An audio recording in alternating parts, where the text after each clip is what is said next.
When the pain becomes you. Aku pernah baca quotes yang bunyinya, yang datang ke psikolog itu bukan pasien, tapi korban. Sampai beberapa tahun belakangan, aku nggak sadar kalau misalnya aku ini hidup dalam trauma. Dalam diri kita ini ada anak kecil, sosok anak kecil yang pernah disakitin dan belum pernah disembuhin. Manusia itu sebagai makhluk sosial. Ya. Tapi sesosial apapun manusia, pasti kita cuma punya diri kita sendiri untuk membantu kita. Memang harusnya seperti itu, karena nggak semua orang bisa dipercaya, dan kembali lagi yang bisa menyelamatkan kita adalah kita sendiri. Saat kita dikelilingi oleh orang-orang yang nggak mendengarkan kita, apapun yang keluar dari mulut kita akan terkesan nggak relevan. Apapun yang aku rasain, rasa sakit, rasa kecewa, itu nggak relevan. Jadi sebaiknya lu shut up. Itu yang aku bilang sama diri aku sendiri. Jadi kita nggak ngizinin mereka buat melukai kita. Aku boleh bilang kalau misalnya aku kurang setuju kalau misalnya kita nggak mengizinkan orang lain untuk melukai kita. Oke. Cara kita tahu kalau kita udah sembuh adalah kita nggak khawatir lagi orang lain menyakiti kita.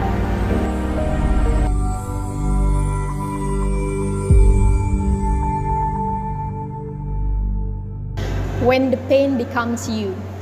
Ketika rasa sakit menjadi diri kamu. Trauma ini merupakan topik yang underrated. Karena akhir-akhir ini orang tuh lebih fokus dengan apa yang mereka miliki sekarang, apa yang terjadi pada diri mereka sekarang. Gak sedikit orang yang mau balik ke masa lalunya untuk menyelidiki ada trauma khusus gak sih dalam diri mereka. Dan kategori trauma itu ada banyak ya. Trauma ini nggak cuma terjadi pada fisik kita, tapi juga pikiran kita, mental kita. Sehingga mungkin trauma fisik itu trauma yang paling mudah dikenali ya, karena itu ada wujudnya gitu. Tapi gimana kalau misalnya trauma itu terjadi dalam mental kita atau pikiran kita? Ini yang nggak kita kenali, dan ini trauma yang menurut aku berbahaya sih, yang krusial. Terutama karena sekarang orang udah nggak peduli dengan apa yang terjadi dalam pikiran dan mental mereka. Orang hanya peduli dengan outputnya, apa yang mereka katakan, apa yang mereka lakukan. Tanpa sadar apa yang mereka katakan dan mereka lakukan itu bersumber dari akarnya, itu dari masa lalu mereka. Mungkin dalam diri kita ini ada anak kecil, sosok anak kecil yang pernah disakitin dan belum pernah disembuhin. Cuma karena kita berusaha untuk menjalani hidup, karena kita berusaha untuk fokus dengan apa yang kita miliki sekarang, akhirnya kita mengabaikan suara anak kecil itu yang terus meminta tolong sama kita. Dan apa yang terjadi saat kita mengabaikan anak kecil itu adalah kita melakukan sesuatu yang benar-benar di luar dari diri kita, di luar dari identitas kita. Kita menjadi orang lain, tiba-tiba kita menjadi sosok yang nggak pernah kita kenali sebelumnya. Dan kita terus mengabaikan anak kecil itu sampai di akhir kita baru sadar bahwa anak kecil itu masih duduk di sana, masih diam, dan masih meminta kita untuk mendengarkan. Menarik ya, kalau sejauh yang aku amati dari orang-orang terdekat atau ya lingkungan masyarakat, banyak orang yang berperilaku atas dampak traumanya, bukan atas dirinya sendiri. Jadi dia bukan full 100% dirinya sendiri, melainkan tindakannya itu akibat dari trauma yang dia punya. Itu terjadi karena sejauh penglihatan aku, banyak orang yang mengesampingkan, yang menyepelekan trauma yang mereka punya. Mungkin aku nggak bisa menyalahkan mereka atau siapapun, atau bahkan diri aku sendiri yang nggak sadar akan trauma tersebut. Tapi emang di dunia ini, di dunia serba cepat ini, kita dituntut untuk menjadi perfect, dituntut untuk menjadi cepat dalam hal apapun, entah itu bekerja, berjalan, bahkan untuk makan pun kita harus cepat. Dan orang yang menjalani kehidupannya dengan santai bisa dibilang sebagai buang-buang waktu, atau ya intinya orang yang nggak menghargai waktu lah. Tapi nggak ada salahnya kan kita ambil jeda sejenak untuk mencari tahu ke dalam diri kita apa yang kita butuhkan, trauma apa yang ada di sana, atau ya intinya kita harus menyediakan waktu untuk si sosok anak kecil tersebut yang ada di dalam diri kita. Itu sih yang aku nangkep. Aku juga setuju sih, karena kita harus bergerak cepat, kita nggak menyediakan waktu luang untuk mengevaluasi tindakan kita. Akhirnya kita nggak benar-benar kenal diri kita. Trauma ini walaupun banyak yang menyepelekan, padahal dampaknya berat loh. Besar. Iya, dampaknya besar banget. Trauma bisa berdampak ke fisik kita, dan yang paling penting itu adalah trauma berdampak juga ke mental kita. Iya. Orang yang punya trauma fisik kayak misalkan hidup di lingkungan abusive. Ya. Jadi setiap orang yang ngangkat tangan dikit itu mereka takut dipukul, Ya, padahal itu tiba-tiba kayak bukan. langsung bereaksi gitu Iya, kan. padahal itu bukan maksudnya untuk memukul, tapi karena ada trauma fisik tersebut, jadi dia bereaksi atas trauma yang dipunya. Tapi yang permasalahannya adalah trauma yang berdampak pada mental kita. Iya. Ya secara internal merusak diri kita, tapi kita nggak tahu. Contohnya kayak PTSD, anxiety, depresi itu merupakan dampak-dampak dari trauma yang kita punya, tapi yang merusak secara internal. Iya. Itu sih identifikasi yang bisa aku sebutin. Kalau menurut kamu gimana? Cara kita mengidentifikasi trauma itu, aku mengkategorikan 2 cara, dari eksternal dan dari internal. Kita akan gali pertama dari eksternal ya. Nggak semua orang paham kalau dia ini memiliki trauma dalam dirinya dia. Kalau misalnya trauma fisik, itu mungkin bisa kelihatan jelas. Cuman kalau misalnya trauma pikiran yang kayak tadi kamu bilang, PTSD, anxiety, depresi dan semacamnya, itu sesuatu yang nggak kelihatan. Tapi itu ada gitu, itu mengarahkan tindakan kita. Nah, untuk menangani trauma yang nggak kelihatan ini, yang nggak ada wujudnya ini, mungkin cara terbaik adalah kita meluangkan waktu untuk mendengarkan orang lain, orang-orang di sekitar kita, orang-orang yang kita percaya, yang mengenal diri kita dan yang tahu pola kita, untuk tahu pendapat mereka tentang gimana traits kita terhadap mereka maupun ke orang lain. Karena dengan begitu, kita akan tahu pola kita akan tahu saat kita menyinggung orang lain. Mungkin kita bisa mempercayai pasangan kita, teman kita, atau keluarga kita menyampaikan hal ini gitu. Kira-kira apa sih dalam diri gue yang perlu gue perbaikin? Ada nggak sih traits tertentu yang mungkin nggak gue sadar telah menyinggung lo gitu? Mungkin itu langkah yang baik supaya kita bisa mengenali pola kita. Kalau misalnya kita udah tahu hal-hal negatif yang kita miliki dalam diri kita, dari situ kita bisa ngambil tindakan. Entah kita harus ke psikolog, atau mungkin kalau misalnya dalam skala kecil kita bisa refleksi diri. Itu kalau dari eksternal ya. Kalau misalnya dari internal, setiap orang sebenarnya ini sudah memiliki clue tentang apakah dia melakukan sesuatu yang baik atau buruk. Sebenarnya saat kita melakukan sesuatu yang nggak sejalan dengan value kita akan merasa bahwa kayaknya ada yang aneh deh. Pernah nggak sih kamu ngerasain kayak gitu? Kayak ibaratnya kamu melakukan sesuatu nih, kamu berteriak sama adik kamu, anggaplah seperti itu. Dan 5 menit kemudian kamu merasa menyesal karena kamu berteriak. Kamu merasa kayak, kayaknya gue nggak jadi diri gue sendiri deh. Betul.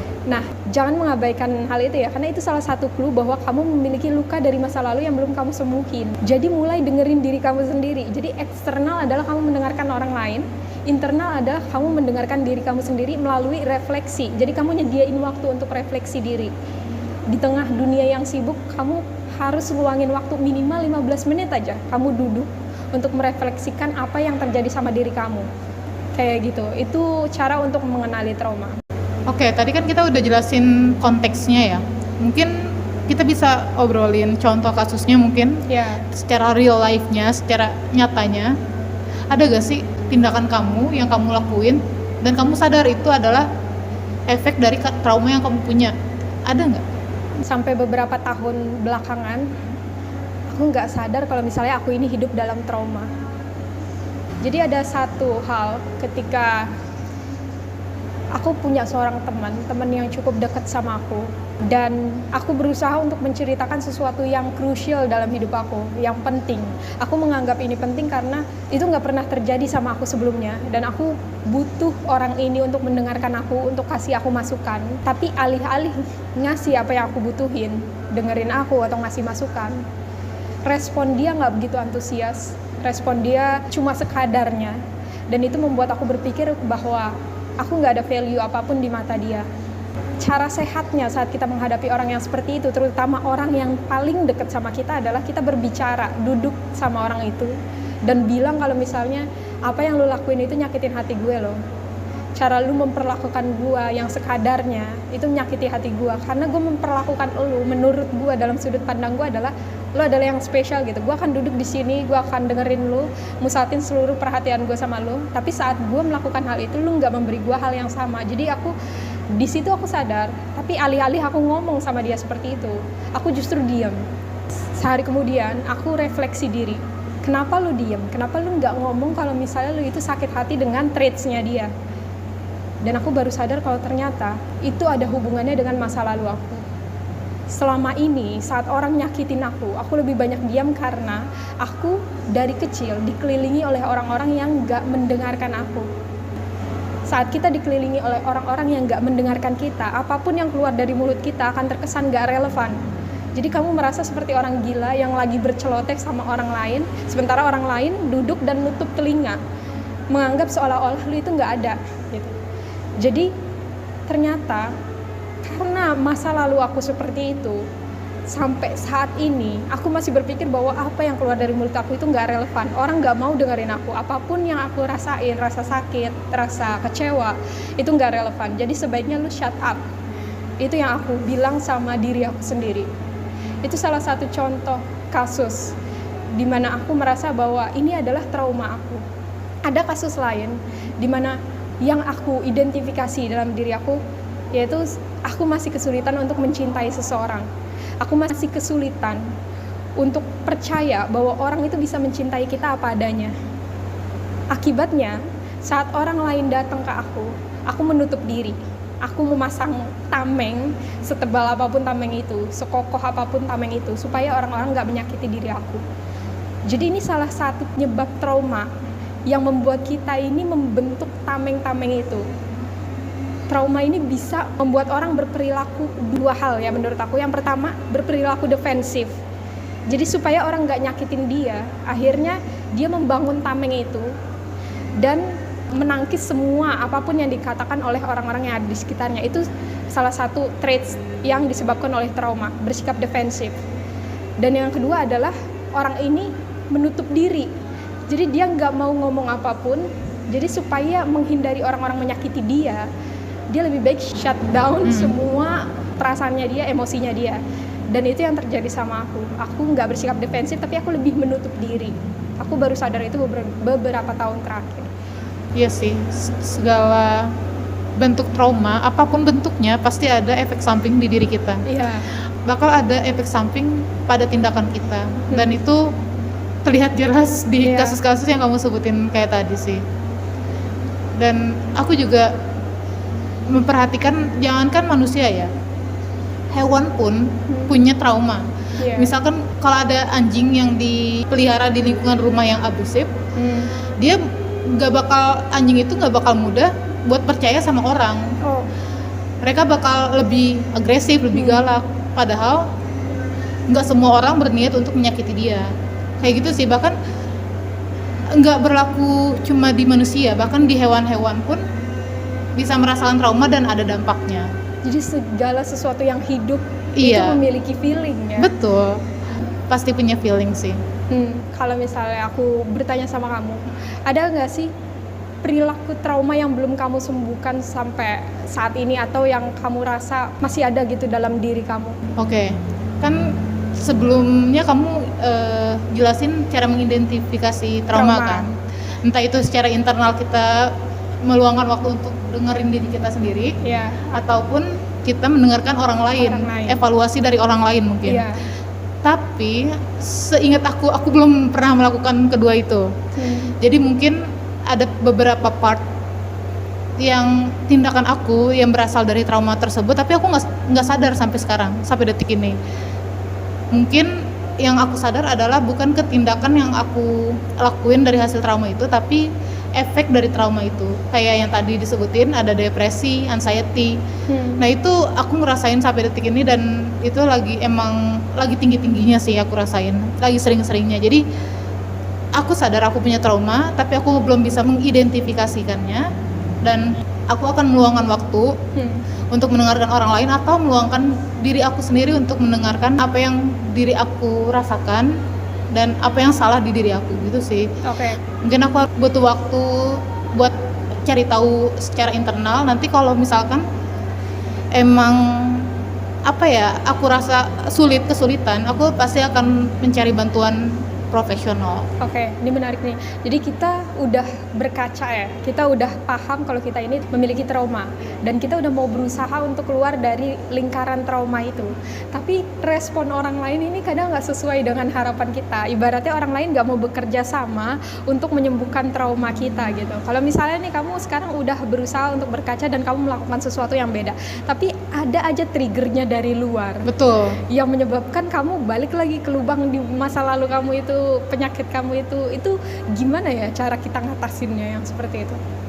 Manusia itu sebagai makhluk sosial. Iya. Tapi sesosial apapun manusia, pasti kita cuma punya diri kita sendiri untuk membantu kita. Iya nggak sih? Maksudnya Iya, benar. kayak kamu tadi bilang kamu sulit percaya orang lain, dan memang harusnya seperti itu karena nggak semua orang bisa dipercaya, dan kembali lagi yang bisa menyelamatkan kita adalah kita sendiri. Jadi terkait faktor-faktor eksternal yang di luar kuasa kita yang bisa jadi trigger trauma itu kembali lagi, ya jujur aku masih belum tahu cara efektifnya. Tapi yang aku lakuin adalah dari awal aku udah menyortir orang-orang yang kemungkinan bisa berteman lama dengan aku. Jadi aku menyiapkan circle yang aman dulu buat aku, baru aku benar-benar 100% into the relationship.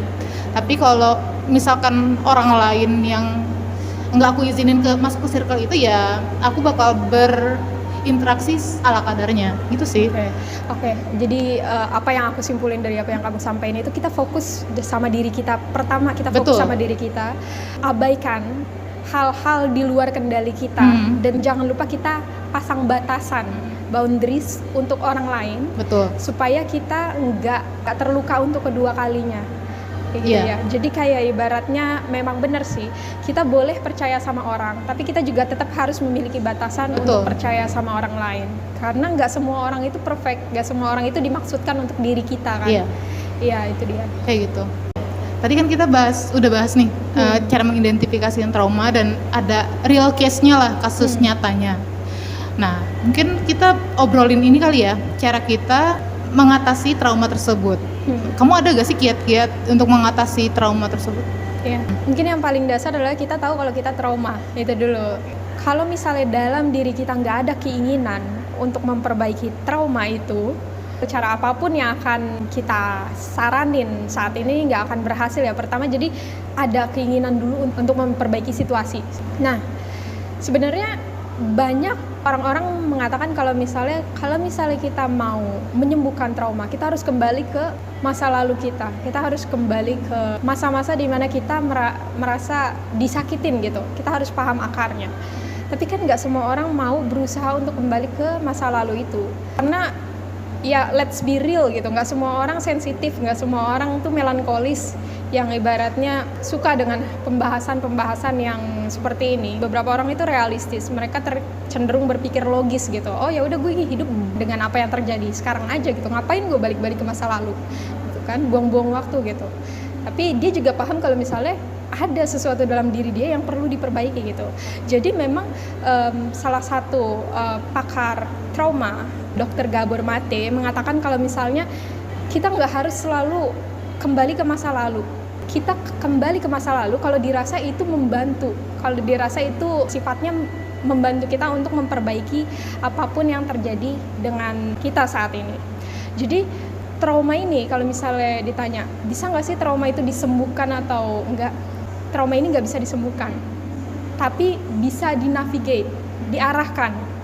Kalau misalnya nih sekarang kita traumatis nih ya, kita nggak bisa menyembuhkan apa yang udah terjadi di masa lalu kita, tapi kita bisa mengarahkan tindakan kita mulai yang tadinya melakukan A, B, C, D, E yang menyebabkan hal-hal negatif menjadi E, F, G yang menyebabkan hal-hal positif. Jadi kalau misalnya dirasa kita menyembuhkan trauma, ya mungkin bisa sembuh tapi nggak sepenuhnya.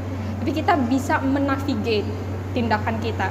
Dan cara untuk mengatasi hal itu, mungkin aku menyarankan kita untuk mengendurkan tali kita, tali yang mengikat kita kencang selama ini, mengendurkan identitas kita, supaya kita bisa menerima hal-hal baru, atau supaya kita bisa melihat ke dalam diri kita. Oke, ini agak berat ya, mungkin aku akan jelasin sedikit kayak gini.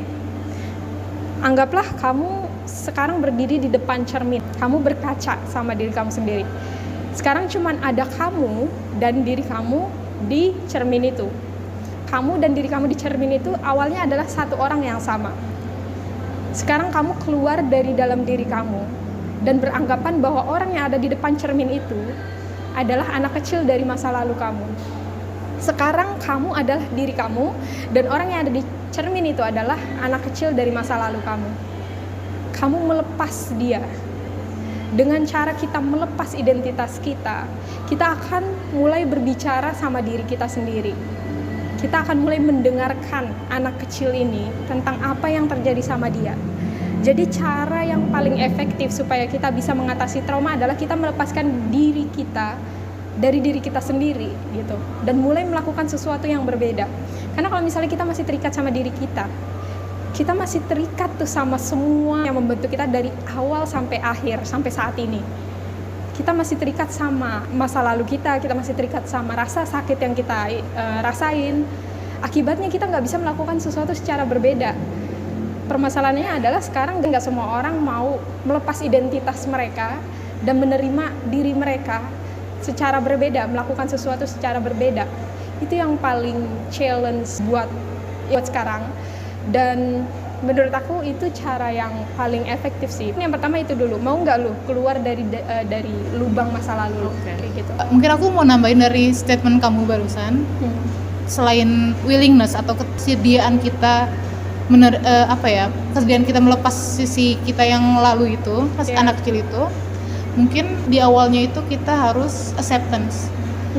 Dari awal, kalau menurut aku langkah awalnya adalah acceptance. Jadi kita harus menerima diri kita. Oke, gue punya terima dan gue menerima diri gue apa adanya. Kalau menurut aku sih acceptance di awal, baru lanjutnya willingness dan yang tadi kamu sebutin. Dan itu menarik sih. Jadi banyak orang yang tahu nih, paham dan tahu dirinya sendiri punya trauma, tapi nggak banyak yang accept, nggak banyak yang nerima diri mereka. Emang menerima itu, apalagi menerima sisi kurangnya kita, itu hal yang nggak mudah bagi aku juga nggak mudah, dan mungkin bagi kebanyakan orang hal itu nggak mudah, tapi penerimaan itu penting. Ya, itu aku setuju. Aku setuju. Ya, itu satu poin yang tadi nggak aku sebutkan, tapi itu benar-benar crucial ya. Iya. Justru malah langkah pertamanya ini harus acceptance. Lu terima nggak diri lu seperti apa adanya diri lu. Kalau misalnya lu nggak terima, gimana cara orang mudah untuk melepaskan identitas mereka ya? Kalau dibilang acceptance itu kan berat ya, maksudnya sulit gitu. Iya, sulit. Dan nggak semua orang mau menerima kekurangan mereka. Kadang orang tuh selalu berusaha untuk memperbaiki kekurangan itu. Menurut kamu saat orang berusaha untuk memperbaiki kekurangan, apa itu sama artinya dia nggak menerima dirinya dia sebagaimana adanya atau gimana? Cara acceptance orang itu beda-beda. Ada yang menerima dirinya sendiri sepenuhnya tanpa ngelakuin apapun. Ada orang yang di dalam hatinya itu mereka menerima dirinya sendiri, tapi ditutupi dengan tindakan-tindakan yang untuk memperbaiki kekurangannya tersebut. Kalau menurut aku fine-fine aja selama akar masalahnya adalah mereka menerima diri mereka sendiri. Kalau mereka udah agree untuk menerima sisi mereka yang ya mungkin buruk atau apapun, langkah selanjutnya untuk memperbaiki diri atau apapun itu fair-fair aja. Kalau menurut aku kayak gitu. Kalau menurut kamu gimana? Jadi ada beberapa level of acceptance ya. Kalau misalnya kita nggak berusaha, kalau kayak yang kamu bilang tadi, orang accept sepenuhnya sama diri dia dan nggak melakukan apapun, kadang ada beberapa traits dalam diri kita yang memang harus kita ubah gitu kan. Jadi kita nggak bisa asal terima gitu aja. Betul. Karena traits ini merugikan orang lain gitu. Jadi ada beberapa level acceptance yang perlu kita lakukan. Di mana di level rendah, paling rendah adalah kita nggak bisa accept di traits buruk kita, karena hal itu akan merugikan orang lain. Jadi level acceptance kita harus minim di sini. Misalnya aku melakukan sesuatu yang merugikan kamu, saat aku ngomong nih, aku suka menyela kamu, aku nggak bisa asal melakukan hal itu terus-terusan. Level acceptance aku harus minim dalam hal itu, artinya aku harus improvement, aku harus melakukan perbaikan. Betul. Nah, tapi di level acceptance yang paling tinggi itu adalah benar-benar accept tentang diri kita, siapa diri kita yang sebenarnya. Jadi ada banyak level acceptance yang harus kita perbaiki ya. Dalam artian bukan berarti lu menerima diri lu nggak melakukan apapun untuk ngelakuin perubahan gitu ya. Orang-orang harus mulai sadar mana yang harus diubah, mana yang enggak. Permasalahannya adalah orang-orang salah fokus. Dia mengubah apa yang harusnya diubah dan nggak mengubah apa yang seharusnya diubah. Kayak contoh perilaku-perilaku kecil, tindakan-tindakan kayak lu suka nyinggung orang, ngatain orang, tindakan-tindakan seperti itu kan yang ibaratnya merugikan orang lain. Itu kan harusnya diubah, tapi nggak dia ubah. Tapi giliran yang tentang dirinya dia, itu dia nggak mau accept sama sekali. Kayak ibaratnya gue harus berubah nih, gue harus jadi kayak si A, gue harus jadi kayak si B, gue harus padahal di situ level acceptance kita itu harusnya tinggi banget gitu. Iya. Jadi beberapa orang memang salah fokus. Betul. Ya, kita kan udah bisa mengidentifikasi sekarang. Kita juga udah bahas contoh kasusnya dan kita juga udah bahas gimana cara kita mengatasi trauma itu tersendiri. Nah, sekarang kita udah mengupayakan semua itu. Kita udah mengupayakan supaya bisa sembuh. Tapi kita nggak benar-benar tahu kalau misalnya kita ini udah sembuh. Menurut kamu traits apa sih yang menandakan bahwa kita ini udah sembuh dari trauma masa lalu kita? Oke, untuk mengetahui kita udah sembuh atau belum, aku sih nangkepnya adalah saat dampak atau efek dari trauma itu udah nggak kita rasain lagi. Kayak mungkin efeknya tadi mungkin anxiety udah berkurang atau hampir nggak pernah terjadi, itu mungkin salah satu bentuk kesembuhan. Atau mungkin kalau tubuh kita nggak bereaksi saat orang angkat tangan, takut dipukul, itu mungkin udah termasuk efek kesembuhan. Dan mungkin juga orang yang emang udah pulih dari trauma ngerasa hidupnya lebih enteng. Pernah gak sih kamu ngerasain kayak hidup kamu, hari-hari kamu berjalan dengan lebih enteng dan smooth aja gitu? Jadi kayak kamu udah nggak ngerasa beban seberat itu lagi di pundak kamu. Kalau menurut aku sih gitu. Kalau menurut kamu gimana? Oh iya, aku juga setuju sama kamu. Kalau misalnya kita sembuh dari trauma, otomatis efek-efeknya pun nggak kita rasain. Tapi mungkin aku punya pendapat bahwa saat kita tahu kita ini sembuh dari trauma, itu saat kita nggak lagi khawatir atau takut untuk disakiti. Oke. Karena kita ini udah kebal, paham gak sih maksudnya? Iya. Jadi trauma itu kalau misalnya kita analogikan itu sebagai lubang yang isinya adalah luka, dimana seiring dengan berjalannya waktu kita berusaha menutupi lubang itu sampai akhirnya ketutup. Tapi saat lubang itu penutupnya dibuka kembali dan triggernya muncul lagi, itu akan kerasa sakit banget kan? Karena selama ini kita cuma menutupi lubang, nggak mengobatinya. Tapi saat kita udah mengobati lubang ini, saat lubang itu disentuh atau triggernya itu muncul lagi, kita nggak merasakan hal yang sama lagi. Itu salah satu efek yang akan kita rasakan saat kita udah sembuh dari trauma kita. Dan itu akan tercermin dari cara kita berbicara, cara kita memandang, cara kita berpikir. Itu akan sepenuhnya berubah dari cara berpikir lama kita. Aku nggak pernah kenal seseorang yang sembuh dari trauma dan masih memakai cara lamanya. Masih memakai cara lamanya atau menjadi sosoknya yang lama. Betul. Nah itu salah satu cara supaya kita tahu kalau kita ini udah sembuh dari trauma. Nah mungkin kamu ada tips-tips untuk menghindari orang-orang yang menyebabkan trauma lagi sama diri kita, atau mungkin kamu ada pandangan tertentu apa hal-hal yang perlu kita hindarin saat kita udah sepenuhnya sembuh nih? Apa sesuatu yang harus kita hindarin supaya kita nggak terjebak dalam lingkaran trauma kita yang baru ataupun yang lama lagi? Oke. Aku pernah baca quotes yang bunyinya yang datang ke psikolog itu bukan pasien tapi korban. Jadi yang aku tangkap adalah selama ini trauma itu muncul karena faktor eksternal. Itu pemicu terbesar. Mungkin aku nggak tahu ada faktor internal yang memunculkan trauma, tapi sejauh yang aku amati adalah trauma itu disebabkan dari sisi eksternal, entah itu lingkungan keluarga, lingkungan masyarakat atau apapun, itu yang membentuk trauma kita. Jadi hal-hal yang akan aku lakukan adalah dengan kembali lagi menyortir orang-orang yang aku izinkan untuk masuk ke circle aku.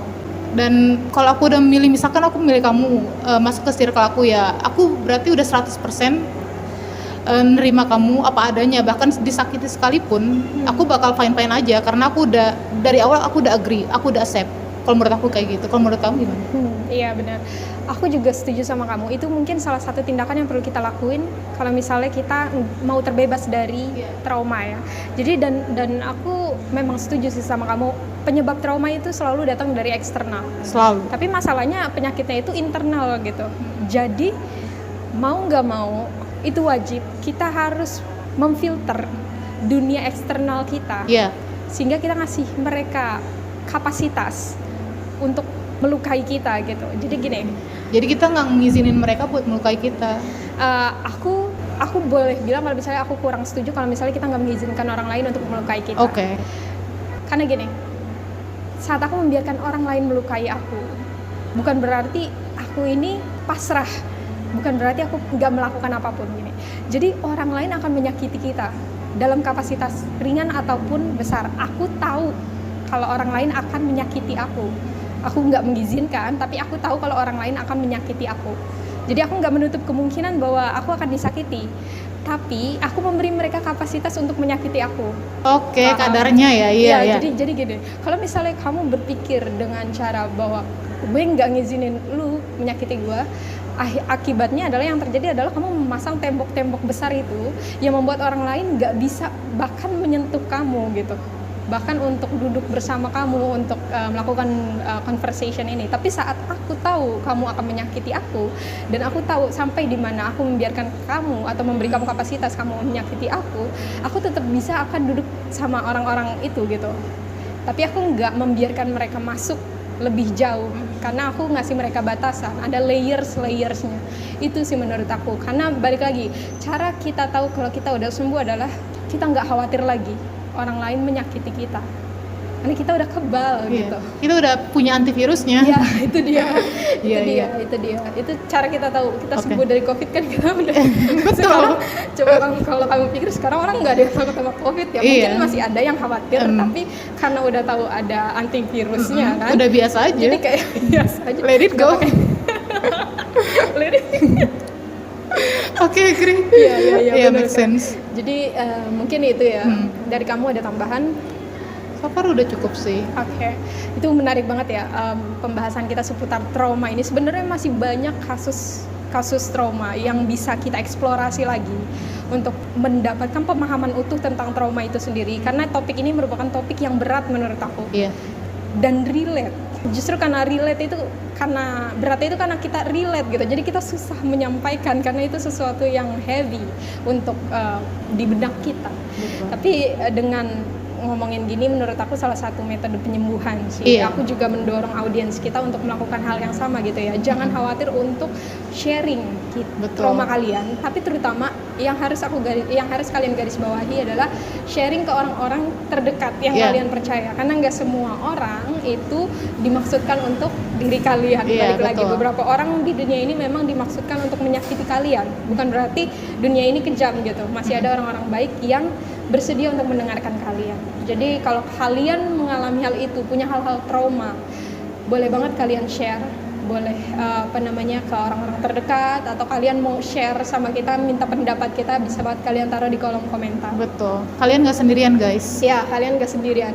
Aku yakin setiap orang memiliki traumanya, baik itu disadari ataupun enggak. Gitu. Jadi mungkin closing statementnya adalah let's embrace our trauma. Exactly.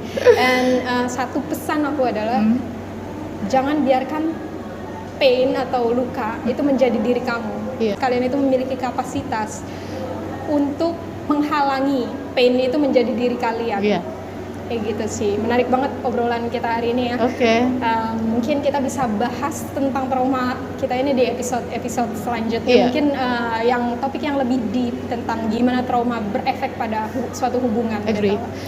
Dan buat audiens kita, kalau misalnya kalian rasa topik ini menarik, kalian punya tanggapan atau apapun, boleh taruh di kolom komentar, dan akan sangat membantu kalau misalnya kalian like, subscribe ke channel ini supaya kita bisa terus berkembang. Oke. See you on the next episode. Bye bye.